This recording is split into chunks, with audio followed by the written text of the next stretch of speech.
அஸ்ஸலாமு அலைக்கும் வரஹ்மத்துல்லாஹி வ தஆலா பரகாத்துஹு. அல்லாஹு தஆலா சூரத்துல் கஹ்ஃப்ல இந்த குகைவாசிகள் அந்த இளைஞர்களை பற்றி அல்லாஹு தஆலா கூறுகின்றான். அருமையான முறையில ஒரு மனிதன் அல்லாஹுவை நம்பி அவனிடம் நாம் அழகான முறையில துஆ செய்வோமானால் அல்லாஹு தஆலா நேரான வழியை நமக்கு அதிகப்படுத்துவான் என்பதை அல்லாஹு தஆலா நமக்கு அந்த வசனத்தின் மூலமாக அல்லாஹு தஆலா தெளிவுபடுத்துகின்றான்.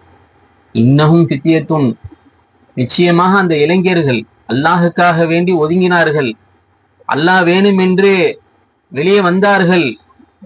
பிரப்பிஹிம் ஆமனு, அல்லாஹுவை ஈமான் கொண்டார்கள்.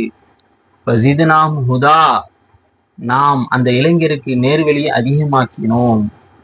அது மட்டுமல்ல, அவர்கள் அல்லாஹுவை நம்பி அல்லாஹுவிடம் துஆ செய்தார்கள். ரப்பனா ஆத்தினா, யா அல்லாஹ் எங்களுக்கு மில்லதுன்க ரஹ்மத்தன், உன் புலத்திலிருந்து எங்களுக்கு அருள் செய்வாயாக. வஹய்யி லனா மின் அம்ரினா ரஷதா, எங்களுடைய காரியங்களை சீர்திருத்துவாக என்பதாக அல்லாஹ்விடம் துஆ செய்தார்கள்.